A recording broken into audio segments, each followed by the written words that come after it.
नमस्कार दोस्तों, मैं हूं राहुल सोनी और आपका स्वागत करता हूं आपके अपने यूट्यूब चैनल रेलवे सिलेक्शन तक पर। आज हम स्टार्ट करने वाले हैं यूथ कंपटीशन टाइम्स की मैकेनिक डीजल की एक्सप्रेस लाइन प्रैक्टिस बुक। इसमें हम लोगों ने प्रैक्टिस सेट 1 कंप्लीट कर लिया था, जिसके 3 लेक्चर थे। अब प्रैक्टिस सेट नंबर 2 चालू है, जिसका एक पार्ट हो चुका है, जिसमें हम लोगों ने क्वेश्चन नंबर 1 से लेकर 30 तक के 32 तक कंप्लीट कर लिए थे। आज प्रैक्टिस सेट 2 का पार्ट 2 है, इसमें हम 33 से देखते हैं कितना कर सकते हैं।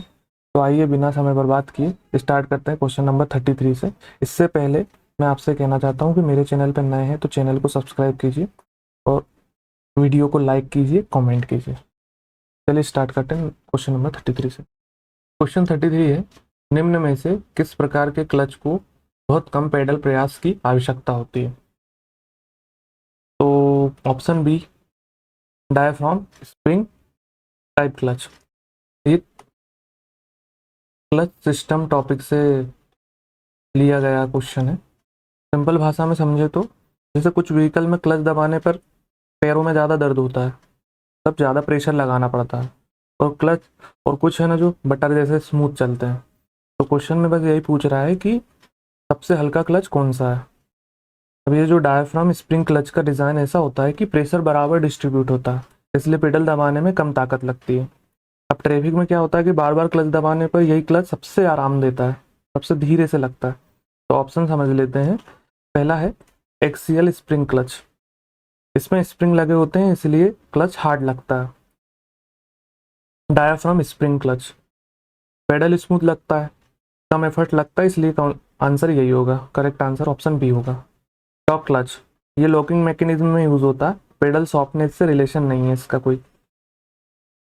मल्टीपल डिस्क क्लच, ये हेवी पावर ट्रांसमिशन के लिए यूज होता है, लेकिन सवाल पेडल एफर्ट्स का है तो ऑप्शन बी ही सही रहेगा। लेकिन इमेजिन करो सुबह जल्दी निकलना है ना, की घुमाई और मोटर स्टार्टर मोटर टक टक करके रह गए, तो आखिर सबसे पहले से किस पार्ट पर जाएगा? तो चलो अब वही समझते हैं क्वेश्चन नंबर 34 से। स्टार्टर मोटर नहीं घूमता या धीरे से घूमता है, यह समस्या का सामान्यतः खराब डिस्क के कारण होती है। Option A, solenoid switch. भाई जब हम व्हीकल की घुमाते हैं तब बैटरी का करंट स्टार्टर मोटर तक जाना चाहिए, और जाता ही है। अब इस पूरे सिस्टम में जो सोलेनॉइड स्विच होता है ना, सबसे इंपॉर्टेंट रोल निभाता है। ये बैटरी को स्टार्टर मोटर के बीच कनेक्शन बनाता है। तो बैटरी रहती है और जो स्टार्टर मोटर होता है उसके बीच में जो कनेक्शन का काम देता है वो ये सोलेनॉइड वाला देता है। Solenoid switch, solenoid switch connection बनाता है। अगर सोलेनॉइड खराब हो जाए तो करंट ठीक से पास नहीं होगा और स्टार्टर मोटर या तो बिल्कुल नहीं घूमेगी या बहुत धीरे घूमेगी। अब ऑप्शन समझ लेते हैं। सोलेनॉइड स्विच, ये सबसे कॉमन प्रॉब्लम होती है, बस इसलिए आंसर यही रहेगा। ये क्या है? ओवर रनिंग क्लच, ये इंजन स्टार्ट होने के बाद स्टार्टर मोटर को अलग करता है। फॉल्टी स्टार्टर मोटर, ये भी खराब हो सकती है, लेकिन अक्सर फॉल्ट सोलेनॉइड में मिलता है, तो ये भी नहीं होगा। ऑप्शन डी, इग्निशन स्विच, ये सिर्फ सिग्नल देता है, मोटर की स्पीड पर कंट्रोल करता है, तो ये नहीं होगा। अब स्टार्टर घूमेगा तो इंजन जिंदा है, लेकिन एक सवाल आता है कि स्टार्टर मोटर में आखिर इतनी ताकत आती कहाँ से? अब अगले सवाल में यही हाई टॉर्क का गेम देखते हैं। क्वेश्चन नंबर 35 है, आर्मेचर वाइंडिंग और फील्ड वाइंडिंग सीरीज के द्वारा स्टार्टर मोटर के कनेक्शन के साथ जुड़े हैं क्योंकि इन्हें रेडियस चाहिए। इसका है हाई टॉर्क, उच्च torque. Option C correct answer रहेगा। अब भाई इंजन को पहली बार घुमाना कोई छोटा मोटा काम थोड़ी ना। इंजन बंद रहता है इसलिए स्टार्ट करने के लिए बहुत ज़्यादा ताकत चाहिए होती है। अब इस ताकत को क्या कहते हैं? टॉर्क कहते हैं। अब स्टार्टर मोटर का पूरा काम ज़्यादा टॉर्क देना होता है, अब इसलिए सीरीज मोटर यूज़ होती है। जो मोटर यूज़ होती है ना हम लोगों की, सीरीज मोटर यूज़ होती है सोलर इसमें, आर्मेचर वाइंडिंग में। अब सीरीज कनेक्शन स्टार्टिंग से ही ज़्यादा टॉर्क देता है, और एक क्वेश्चन ये भी आ सकता है कि सबसे ज़्यादा टॉर्क कौन सी मोटर देती है? तो ये याद रख लेना कि जो सीरीज कनेक्शन वाली जो स्टार्टिंग मोटर होती है ना, वो सबसे ज़्यादा टॉर्क देती है। टॉर्क यानी ज़्यादा ताकत। अब ऑप्शन देख लेते हैं। उच्च वोल्टेज, स्टार्टर मोटर का को ज़्यादा वोल्टेज नहीं चाहिए होता है, तो ये भी नहीं होगा। स्टार्ट करते समय स्पीड कम रहती है लेकिन ताकत ज़्यादा होनी चाहिए, नहीं ये भी नहीं है। उच्च स्पीड, स्पीड कम रहेगी लेकिन ताकत ज़्यादा चाहिए। अब ये कह रहा है उच्च स्पीड, तो उच्च स्पीड की ज़रूरत नहीं है, ताकत ज़्यादा चाहिए। उच्च टार्क तो देख ही लिया है, सबसे ज़रूरी, इसलिए इसे सही आंसर माना जाएगा। अब ऑप्शन डी क्या है, उच्च प्रतिरोध। अब ज़्यादा प्रतिरोध हो जाएगा तो करंट कम जाएगा और मोटर कम हो जाएगी, कमज़ोर पड़ जाएगी, तो ये भी नहीं होगा। भाई टॉर्क वाला कॉन्सेप्ट भी देख लिया, लेकिन भाई अगर बैटरी वीक हो जाए तब इतना टॉर्क भी बेकार हो जाएगा। अब अगले सवाल में बैटरी को फुल चार्जिंग पहचानना सीखते हैं। तो क्वेश्चन नंबर 36 है, निम्नलिखित विशिष्ट गुरुत्व मूल में से कौन सा पूरी तरह से चार्ज कंडक्शन बैटरी दिखाता है। ऑप्शन सी, बैटरी कितनी चार्ज है ये चेक करने के लिए हाइड्रोमीटर यूज होता है। इसका सबसे पहला क्वेश्चन यही आ सकता है कि जो बैटरी का गुरुत्व विशिष्ट मूल्य है, यानी कि जो इसको चेक करते हैं हम लोग, इसके लिए कौन सा उपकरण का यूज होता है। तो जो हाइड्रोमीटर होता है ना, क्वेश्चन में वन लाइनर में सीधे पूछा जाता है, हाइड्रोमीटर का यूज होता है। जैसे बैटरी एसिड की स्पेसिफिक ग्रेविटी है ना, स्पेसिफिक ग्रेविटी इसी से नापी जाती है, स्पेसिफिक ग्रेविटी इसी से मापी जाती है। अगर बैटरी पूरी तरह से चार्ज हो तो उसकी स्पेसिफिक ग्रेविटी लगभग 1.260 से 1.280 तक की होती है, मिलेगी। एग्जाम में यही रेंज सबसे ज़्यादा पूछी जाती है और सबसे ज़्यादा क्वेश्चन इसी से आते हैं। तो चलिए इसके ऑप्शन एक्सप्लोर कर लेते हैं। 1.342 से 1.500, ये वैल्यू प्रैक्टिकली बैटरी में बहुत ज़्यादा है, नहीं हो पाएगा। ये भी गलत है, बहुत ज़्यादा हाई रेंज है इसकी। ये फुली चार्ज का साइन है, ये 1.26 से 1.280 तक के आएगी तो अपनी गाड़ी फुल्ली चार्ज है, तो ये बहुत ज़्यादा इंपॉर्टेंट है, यही सही रेंज है। 1.200 से 1.300, ये भी बहुत बड़ा रेंज है, इसलिए एग्जैक्ट आंसर नहीं होगा।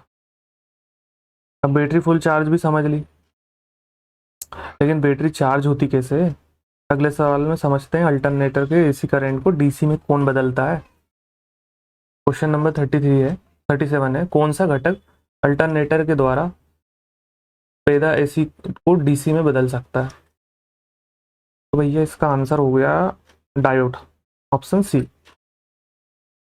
अब व्हीकल का जो अल्टरनेटर एसी करंट बनाता है, इसका क्या काम है, एसी करंट बनाना। लेकिन व्हीकल की जो बैटरी होती है उसमें इलेक्ट्रिकल पार्ट डीसी पर चलते हैं, जो इसके बैटरी के गाड़ी के जो पार्ट्स होते हैं वो डीसी मोटर पर चलते हैं। अब इसलिए बीच में ऐसा कंपोनेंट चाहिए जो ये एसी को डीसी में बदल पाए, तो वो काम करता है डायोड, एसी को डीसी में बदलने का काम करता है। अब डायोड करंट को सिर्फ एक डायरेक्शन में जाने देता है, सिर्फ वो एक डायरेक्शन में जाने देगा, इसी प्रोसेस को रेक्टिफिकेशन कहते हैं। अब ऑप्शन रख लेते हैं। ट्रायोड, ये एम्प्लीफिकेशन सर्किट में यूज होता है। ये क्या है, कैपेसिटर, ये चार्ज स्टोर करता है, जो करंट होता है ना थोड़ा बहुत स्टोर करता है ताकि, और लेकिन एसी को डीसी में कन्वर्ट नहीं करता। अब ये है डायोड, एसी को डीसी में कन्वर्ट करता है, इसलिए सही आंसर है। इंसुलेटर, ये करंट के फ्लो को रोकता है, जो करंट होता है ना ये फ्लो को रोकता है, इंसुलेटर। चलिए देखते हैं क्वेश्चन नंबर 38 क्या है। क्वेश्चन नंबर 38 है, दिए गए चित्र के अनुसार इंजन में इस्तेमाल होने वाली क्रिया को पहचानिए। इसमें है यूनिफ्लो स्कैवेंजिंग। ये सवाल टू स्ट्रोक इंजन के स्कैवेंजिंग प्रोसेस से पूछा गया है। अब स्कैवेंजिंग मतलब ये होता है जो सिलेंडर के अंदर में जली हुई गैसेस को बाहर निकालने में जो फ्रेश एयर भरना होता है ना, उसको स्कैवेंजिंग कहते हैं। ये जो चित्र दिख रहा है, फ्रेश एयर, जो फ्रेश चार्ज है नीचे से आ रहा है और एग्जॉस्ट गैसेस ऊपर की तरफ निकल रही है। ये जो फ्रेश चार्ज है ना यहाँ से आ रहा है, वो जो जली हुई एग्जॉस्ट गैसेस है ना, बर्न गैसेस, ये देखिए एग्जॉस्ट से बाहर निकल रही है, मतलब फ्लो एक ही डायरेक्शन में चल रहा है। अब इसी को यूनिफ्लो स्कैवेंजिंग कहते हैं। यूनिफ्लो यानी एक ही डायरेक्शन में गैसों का जो फ्लो होता है उसको यूनिफ्लो स्कैवेंजिंग कहते हैं। ऑप्शन ए क्या है, लूप स्कैवेंजिंग। ये बहुत जनरल टर्म है, स्पेसिफिक मेथड नहीं है ये। यूनिफ्लो स्कैवेंजिंग एयर को एक डायरेक्शन में मूव करती है, इसलिए यही सही आंसर होगा। क्रॉस फ्लो स्कैवेंजिंग, इसका जो फ्लो होगा ना वो साइड डायरेक्शन में होगा, तो ये भी नहीं होगा। लूप फ्लो, गैसेस है ना जो लूप बनाकर घूमती हैं, और स्कैवेंजिंग भी क्लियर हो गई। अब इंजन के अंदर जो प्रेशर है वो बढ़ गया तो गैसेस को बाहर निकालना पड़ेगा। अब अगले सवाल में क्रैंकेस वेंटिलेशन को समझते हैं। क्वेश्चन नंबर 39 है, इंजन क्रैंकेस से हवा का बाहर निकलकर फिर इनलेट मैनिफोल्ड में वापस जाते हुए इंजन में भरा जाना डेस कहा जाता है। पहले ही आंसर इसका सही है, सकारात्मक क्रैंकेस वेंटिलेशन, यानी कि पॉजिटिव क्रैंकेस वेंटिलेशन। जब इंजन चलता है तब कुछ गैसेस पिस्टन के पास से निकलकर क्रैंकेस में चली जाती हैं और इन्हें बाहर ना निकल मतलब जो गैसेस बाहर ना निकल कर पर चली जाए, इसलिए प्रेशर बढ़ जाता है। तब इन गैसों में वापस मैनिफोल्ड में भेजा जाता है ताकि दोबारा कंबंसन हो सके। अब प्रोसेस को पॉजिटिव क्रैंकेस वेंटिलेशन कहते हैं, PCV, positive crankcase ventilation, PCV. Option देखते हैं, तो पहला वाला ही सही होगा, अभी हम लोगों ने समझा। नकारात्मक क्रैंकेस वेंटिलेशन, अब सिस्टम स्टैंडर्ड इंजन में होता ही नहीं है, शून्य क्रैंकेस, गलत है। फ्री क्रैंकेस वेंटिलेशन, स्वतंत्र प्रकार का क्रैंकेस, ये कोई टर्म्स नहीं होती है। अब इंजन के सबसे इंपॉर्टेंट पार्ट के यानी क्रैंकेस असेंबली में आ गए हम लोग, क्रैंकशाफ्ट असेंबली में। क्वेश्चन 40 है, निम्न में से कौन सा घटक क्रैंकशाफ्ट असेंबली का नहीं है? जो ऑयल पंप है ना, ये आंसर होगा। जो क्रैंकशाफ्ट असेंबली है ना, इसका घटक नहीं है। अब क्रैंकशाफ्ट असेंबली में वही पार्ट्स आते हैं जो क्रैंकशाफ्ट के साथ डायरेक्टली जुड़े होते हैं, जैसे कि मेन जनरल बेयरिंग हो गया, फ्लाई व्हील हो गया, टाइमिंग गियर हो गया, ऑयल पंप लुब्रिकेशन सिस्टम का पार्ट है। ये जो है ना, ये लुब्रिकेशन सिस्टम का पार्ट है, सिस्टम का पार्ट, क्रैंकसेट असेंबली का पार्ट नहीं माना जाएगा। मेन जनरल बेयरिंग ये क्या करता है, ये क्रैंकशाफ्ट को सपोर्ट करता है। जो हम लोगों का क्रैंकशाफ्ट है ना, उसको सपोर्ट करने का काम करता है main general bearing. Timing gear क्या करता है, ये टाइमिंग मैकेनिज्म से जुड़ा होता है। ऑयल पंप ये लुब्रिकेशन सिस्टम का पार्ट है, इसलिए यही सही आंसर होगा। फ्लाई व्हील क्रैंकशाफ्ट के साथ जुड़ा रहता है, क्रैंकशाफ्ट समझ ली, लेकिन इंजन की लुब्रिकेशन नंबरिंग सिस्टम भी एग्जाम में बार बार पूछी जाती है। तो क्वेश्चन 41 है, क्वेश्चन 41 है, 1 2 3 फायरिंग ऑर्डर वाले इंजन में कितने सिलेंडर होते हैं? तो ऑप्शन सी है इसका आंसर, 3। फायरिंग ऑर्डर मतलब सिलेंडर में किस सीक्वेंस में पावर का मतलब पावर देगा। अगर फायरिंग ऑर्डर 1 2 3 लिखा है तो साफ है कि इंजन में 3 सिलेंडर है, हर नंबर पर एक सिलेंडर का शो करता है। अगर एक सिलेंडर है, ये ऑप्शन ए है, अगर एक सिलेंडर है तो सिर्फ एक लिखा होगा, और 2 सिलेंडर है तो केवल एक एक और 2 लिखा होगा। अगर 3 सिलेंडर है तो 1 2 3 लिखा होगा। फायरिंग ऑर्डर क्लियर हो गई। अब चलते हैं डीजल की तरफ, डीजल फ्यूल की क्वांटिटी वाले सवाल पर। तो क्वेश्चन 42 है, amount of sulphur in fuel of diesel engine, diesel engine के ईंधन में सल्फर की मात्रा कितनी होती है? बहुत इंपॉर्टेंट क्वेश्चन है। ऑप्शन बी, 1 से कम होती है, लेस देन 1%।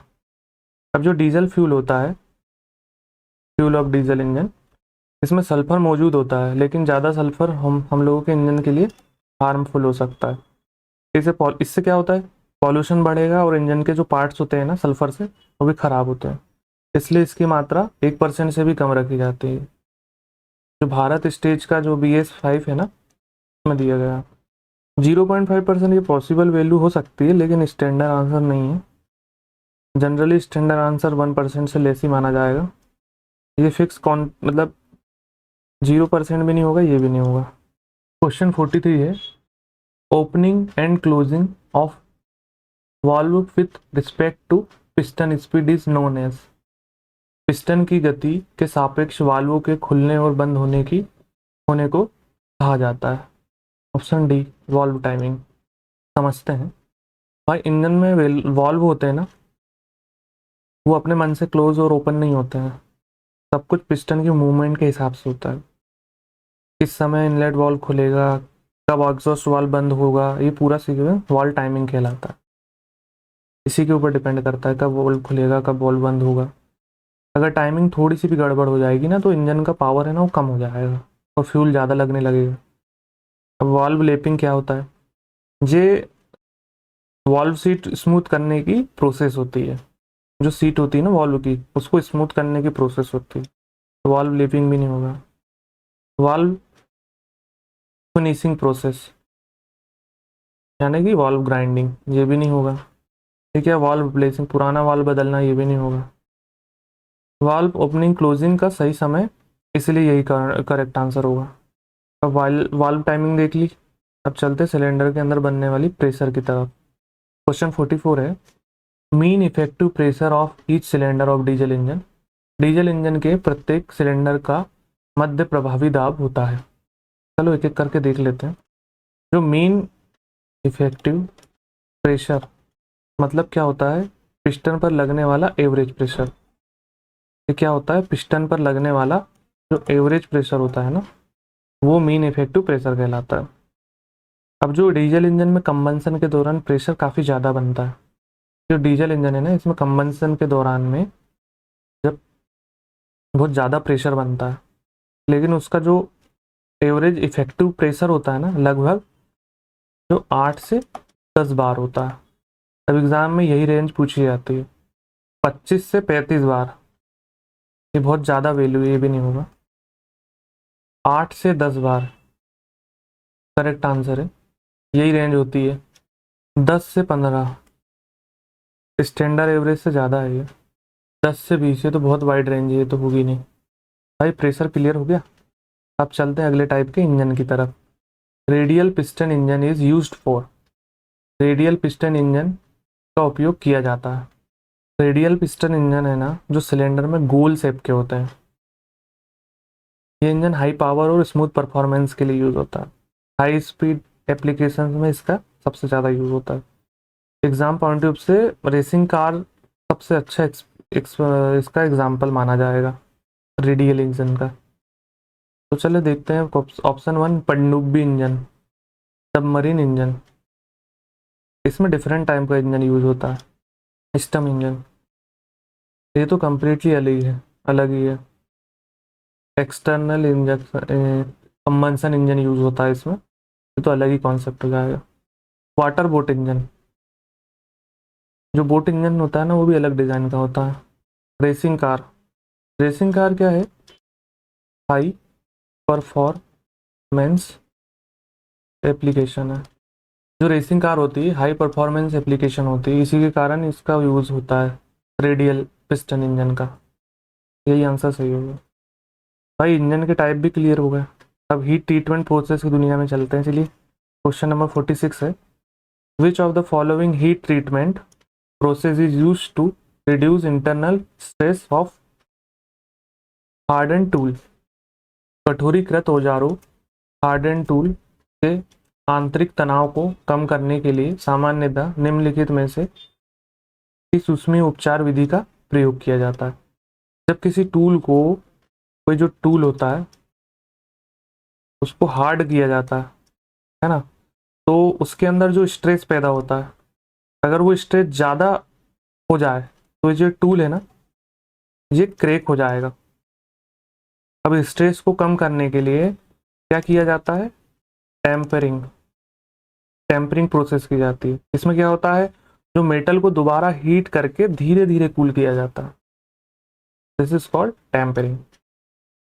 ऑप्शन पहला क्या? नॉर्मलाइजिंग, तो ये स्ट्रक्चर का जो इम्प्रूवमेंट करने के लिए किया जाता है, ये नहीं होगा। स्टेबलाइजिंग, अब ये स्टैंडर्ड आंसर नहीं है भाई।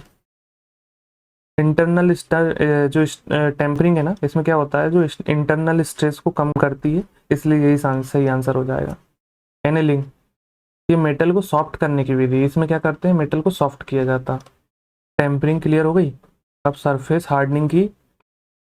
हार्डनिंग वाला एक डेंजरस कॉन्सेप्ट समझते हैं। चलिए question number 47, that process of case hardening in which the outer surface is hardened by increasing amount of carbon. Case hardening की वह प्रक्रिया है जिसमें बाहरी सतह को कार्बन की मात्रा में वृद्धि करके कठोर बनाया जाता है। तो कुछ मशीन पार्ट होते हैं, बाहर क्या होते हैं, वो हार्ड होते हैं और अंदर से उनको टफ चाहिए होता है। अब ऐसे आउटर सरफेस पर कार्बन बढ़ाया जाता है। अब इसी प्रोसेस को कार्बोराइजिंग कहते हैं। क्या होता है नॉर्मलाइजिंग, सामान्यीकरण। ये स्ट्रक्चर को यूनिफॉर्म करने के लिए किया जाता है, सामान्य करने के लिए किया जाता है, यूनिफॉर्म, एक जैसा। ये भी नहीं होगा। टेम्परिंग, टेम्परिंग अभी जब देखा, स्ट्रेस कम करने के लिए होता है, जस्ट देखा अभी अपन लोगों ने। एनेलिंग, ये मेटल को सॉफ्ट करने के लिए होता है। कार्बोराइजिंग, सरफेस का जो कार्बन को बढ़ाकर हार्ड बनाते हैं, इसलिए यही सही आंसर होगा। सरफेस हार्डनिंग क्लियर हो गई। अब चलते हैं जो एल्यूमिनियम सीट वाले इजी सवालों पर। Question number 48, which of the following common reason for using aluminium sheet. निम्नलिखित में से कौन सा एल्यूमिनियम सीट का उपयोग करने का एक सामान्य कारण है। एल्यूमिनियम का सबसे बड़ा फायदा इसका हल्का होना। अब इसलिए जहां वेट कम रखना है वहाँ जरूरी इसका उपयोग होता है, एल्यूमिनियम यूज सबसे ज़्यादा होता है। जैसे सबसे मस्त एग्जांपल हो जाएगा एयरक्राफ्ट, व्हीकल। व्हीकल, जो एयरक्राफ्ट होता है और जो अपने व्हीकल्स होते हैं, जो इनकी बॉडी बनती है ना, वो एल्यूमिनियम सीट से बनाई जाती है। रीज़न सबसे इम्पोर्टेंट होता है, क्यों? क्योंकि सबसे हल्का होता है। ब्राइटनेस, चमक नहीं, लाइटनेस, हल्का। हल्का होने के कारण यही आंसर है, ऑप्शन बी। डलनेस, धुंधला तो नहीं होगा। डार्कनेस, डार्क नहीं होता एल्यूमिनियम। मटेरियल की प्रॉपर्टी भी क्लियर कर ली। अब मशीनिंग प्रोसेस की तरफ चलते हैं। क्वेश्चन नंबर 49 है, which of the following does not require a coolant during reaming. निम्नलिखित में से किसको रीमिंग के दौरान कूलेंट की आवश्यकता नहीं होती। भाई रीमिंग प्रोसेस फिनिशिंग के लिए यूज होता है। जब मशीनिंग होती है ना, तब हीट पैदा होती है। अब नॉर्मली कूलेंट यूज होता है, लेकिन जो कास्ट आयरन है ना, वो थोड़ा अलग मेटल है। इसका पाउडर खुद लुब्रिकेशन का जैसा काम करता है, इसलिए इसमें कूलेंट की ज़रूरत ही नहीं होती। तो ऑप्शन समझ लेते हैं, एल्यूमिनियम। मशीनिंग के लिए, मशीनिंग के समय कूलेंट यूज होता है इसमें, ये भी नहीं होगा।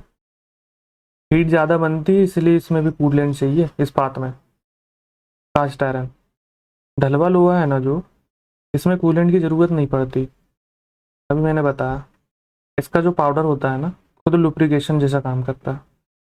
यही आंसर होगा, ढलवा लोहा, कास्ट आयरन। कॉपर, इसमें भी कूलेंट की ज़रूरत पड़ती है। मशीनिंग प्रोसेस भी क्लियर हो गई। अब चलते हैं लेथ मशीन के एक इम्पोर्टेंट सवाल पर। Central drill is done on lathe for work piece. Work piece के लिए खराद, लेथ को हिंदी में खराद कहते हैं, पर सेंटर ड्रिल किया जाता है। भाई सेंट्रल ड्रिल का मतलब क्या है, मेन काम क्या है, वर्क पीस के सेंटर में सही निशान बनाना, ताकि बाद में ड्रिलिंग या टर्निंग करते समय टूल इधर उधर ना चला जाए। अगर सेंटर सही नहीं बनेगा तो पूरा वर्क पीस टेढ़ा हो सकता है। इसलिए लेथ मशीन में एक्यूरेट सेंटर बनाना बहुत ज़्यादा इंपॉर्टेंट होता है। अब ऑप्शन देख लेते हैं। फेसिंग अलग ऑपरेशन है। ये जो फेसिंग है ना, वर्क पीस के केंद्र पर फेसिंग करना, ये अलग ऑपरेशन है। Hole marking for drilling turning, ये सेंट्रल ड्रिल का मेन काम है ना, केंद्रों के बीच ड्रिलिंग या टर्निंग हेतु छिद्र का निशान बनाना। तो ऑप्शन बी करेक्ट आंसर हो जाएगा। ओनली टर्निंग बिटवीन सेंटर, ये इनकम्प्लीट सेंटेंस है, केवल केंद्रों के बीच टर्निंग करना। कैपेसिटी बढ़ाने के लिए, वर्क पीस की क्षमता बढ़ाने के लिए नहीं। सेंट्रल ड्रिल होती है वो कैपेसिटी बढ़ाने के लिए नहीं होती। सेंटर ड्रिलिंग भी क्लियर हो गई। अब आखिरी मतलब ये देखते हैं, शाफ्ट को जो सपोर्ट करने में जो कंपोनेंट यूज होते हैं उसके बारे में। During uses of soft component provided to hole and support the shaft is known as. शाफ्ट के उपयोग के दौरान शाफ्ट को पकड़ने और सहारा देने के लिए प्रयुक्त घटक को कहा जाता है। जो मशीन में जो शाफ्ट लगाकर घूमती है ना, अगर उसे सही सपोर्ट ना मिले तो क्या होगा, फ्रिक्शन बढ़ेगा और साफ्ट है ना जल्दी ख़राब हो जाएगी। अब साफ्ट को सपोर्ट देने के लिए जो स्मूथ रोटेशन चाहिए होता है उसको किससे किया जाता है? बियरिंग से किया जाता है। अब बियरिंग फ्रिक्शन कम करती है लेकिन मशीन को स्मूथली चलाने में मदद भी तो करती है। तो ऑप्शन ए क्या है? गियर। ये पावर होता है ना, उसको ट्रांसमिशन का काम करता है। पुली, बेल्ट ड्राइव में यूज होती है ये। बियरिंग, ऑप्शन सी करेक्ट होगा। शाफ्ट को सपोर्ट देती है, स्मूथ मूवमेंट देती है, इसलिए यही सही आंसर होगा। शाफ्ट, ये तो खुद रोटेटिंग पार्ट है, सपोर्ट देने वाला पार्ट थोड़ी ना, ये खुद ही घूमेगा। क्वेश्चन 52 है, हेक्सा ब्लेड के दांते किस कारण से डल हो जाते हैं? भाई हेक्सा ब्लेड होना चाहिए, हेक्सा ब्लेड, हेक्सा ब्लेड। ये क्या करता है? सिर्फ जो आगे वाले स्ट्रोक होते हैं ना उसी में कटिंग करता है, लेकिन कई लोग क्या करते हैं, वापस खींचते समय उतना ही प्रेशर लगा देते हैं, वापस खींचते समय ही उतना प्रेशर लगा देते हैं। क्या होता है इसकी वजह से? जो ब्लेड के टिथ है ना वो जल्दी घिस जाते हैं और डल हो जाते हैं, इसलिए जब रिटर्न स्ट्रोक लगाते हैं ना तो प्रेशर हल्का रखना चाहिए। Option number B correct answer होगा। क्वेश्चन 53 है, फाइल के जो हाई स्पीड और प्रेशर है ये भी नहीं होगा, कूलेंट का प्रयोग ना करना, नहीं इससे डल नहीं होंगे, इससे तो और मजबूती आएगी। फाइल के, ये फिटिंग्स ऑफ से रिलेटेड एक इम्पोर्टेंट क्वेश्चन है।